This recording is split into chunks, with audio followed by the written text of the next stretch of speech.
જય સ્વામિનારાયણ। હું કૈલાસબેન ઘોઘારી બોલું છું અને હરી કિચનમાં તમારું સ્વાગત કરું છું। આપણે તમારી સામે નવી રેસીપી લઈને આવ્યા છીએ। નવી રેસીપીમાં બનાવવાના છીએ પાઇનેપલ રાયતું। આપણે પાઇનેપલ રાયતું બનાવવાના છીએ અને સેમ રેસ્ટોરન્ટ જેવું જ આપણે પાઇનેપલ રાયતું બનાવવાના છીએ। તો પાઇનેપલ રાયતા માટે મેં બધી સામગ્રી લીધી છે।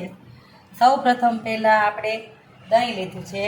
દહીં મેં એકદમ કર્સ કરી રાખ્યું છે। એક વાટકા જેટલું દહીં લીધું છે અને આ પાઇનેપલના આપણે ટુકડા લીધા છે। આ પાઇનેપલ લીધું છે મેં પાઇનેપલ એકદમ મિક્સર જારમાં કર્સ કરી લીધું છે અને આપણે આ દાડમના દાણા લીધા છે, તૂટી ફૂટી લીધી છે અને આ છાશનો મસાલો લીધો છે। આપણે આ લીધું છે એલચી પાવડર 1 ચમચી જેટલો, ખાંડ લીધી છે, ખાંડનું બૂરું લીધું છે અને આ જીરા પાવડર લીધો છે। તો આપણે સૌ પ્રથમ પહેલાં જે આ પાઇનેપલના કટકા લીધા છે અને આ જે પાઇનેપલ કર્સ કર્યું છે એ બધું આપણે ગેસ પર ગરમ કરી રાખીશું આપણે। અને આ ખાંડ લીધી છે, ત્રણેય વસ્તુ આપણે ગેસ ઉપર ગરમ કરી રાખીશું આપણે સૌ પ્રથમ પહેલાં। તો સૌ પ્રથમ પહેલાં મેં પેણી લીધી છે ને આપણે ગેસ ચાલુ કરીશું અને જે મેં પાઇનેપલ એક વાટકામાં પીસેલું છે એ આપણે એડ કરી દઈશું।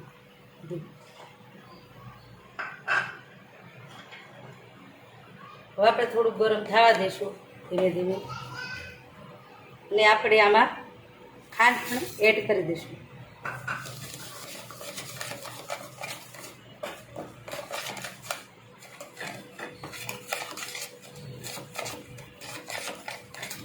આ રીતે એકદમ ખાંડ પણ ઓગળી જાય છે। આપણે જે પાઇનેપલ કર્સ કર્યું છે એની અંદર એક રસ થઈ જાય આપણે ગેસને થોડોક સ્લો કરી લઈશું। આ રીતે ધીમે ધીમે એકદમ। હવે આપણે આની અંદર પાઇનેપલની જે કટકી કરી છે એ આપણે એડ કરી દઈશું બધી। એકદમ પાઇનેપલ નરમ થઈ જાય ત્યાં સુધી આપણે હલાવ્યા કરવાનું છે।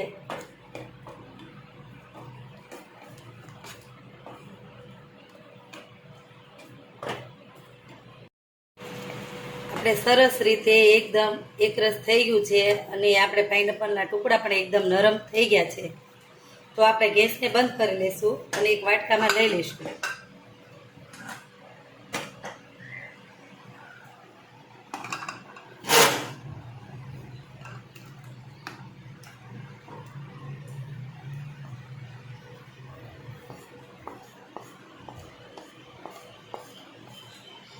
આપણે બધું પાઇનેપલ એક વાટકામાં લઈ લીધું છે અને એકદમ સરસ રીતે આપણે આ પાઇનેપલને ઠરવા દઈશું। અને તમે જોઈ શકો છો ટુકડા પણ એકદમ સરસ રીતે નરમ થઈ ગયા છે તો આપણે 5-10 મિનિટ સુધી આને ઠરવા દઈશું, પછી આપણે પાઇનેપલ રાયતું બનાવી નાખશું।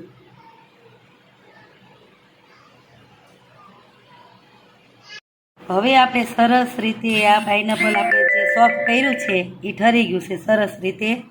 હવે આપણે પાઇનેપલ રાયતું બનાવી નાખીશું। હવે આપણે આ સાઈડ ઉપર લઈ લઈશું થોડીક વાર। હવે આપણે આ જે વાટકો લીધો છે બાઉલ જે, એમાં આપણે જે આ દહીં લીધું છે એ બધું એડ કરી દઈશું। એકદમ સરસ રીતે બધું દહીંને આપણે એડ કરી દીધું છે। હવે જે આપણે પાઇનેપલ રાયતું છે, આ જે પાઇનેપલ રાયતા કરવા માટે આ જે સોફ્ટ કર્યું છે પાઇનેપલ એ આપણે દહીંમાં એડ કરી દઈશું। બધું મેં દહીંમાં એડ કરી દીધું છે। હવે આપણે 1 ચમચી જેટલું ખાંડનું બૂરું નાખીશું, કારણ કે પાઇનેપલ આપણે જે ગરમ કર્યું છે, જે સોફ્ટ કર્યું છે એમાં તો આપણે નાખ્યું જ છે ખાંડનું બૂરું। હવે આમાં પણ આપણે થોડું નાખીશું જેથી કરીને આપણે મોળાશ પર દહીંનું લાગતું નથી આપણે રાયતું। હવે આપણે એડ કરીશું છાશનો મસાલો। છાશના મસાલાથી એકદમ ખૂબ ટેસ્ટ આવે છે આપણો રાયતાનો। હવે આપણે એલચીનો પાવડર એડ કરીશું।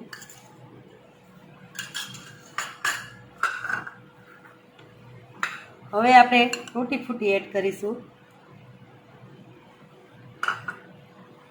હવે આપણે હલાવી દઈશું રાયતાને। થોડાક આપણે ધાણા એડ કરીશું.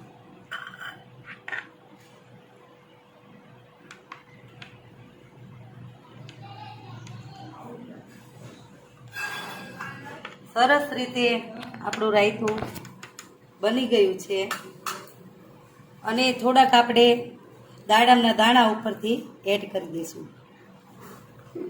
જે મેં દાડમના દાણા લીધા છે એ બધા મેં એડ કરી દીધા છે અને ઉપરથી થોડોક આપણે જીરા પાવડર એડ કરીશું.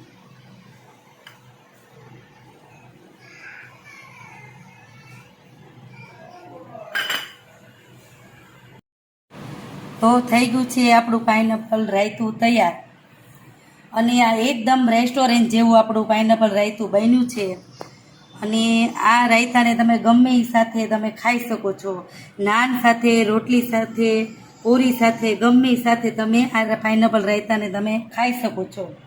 અને આપણે આ પાઇનેપલ રાયતું સાતમ નિમિત્તે બનાવ્યું છે આપણે.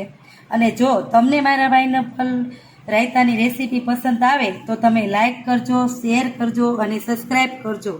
અને કમેન્ટમાં જરૂર લખજો કે મારા પાઇનેપલ રાયતાની રેસીપી તમને કેવી લાગી. અને વધારે શેર કરજો. જય સ્વામિનારાયણ.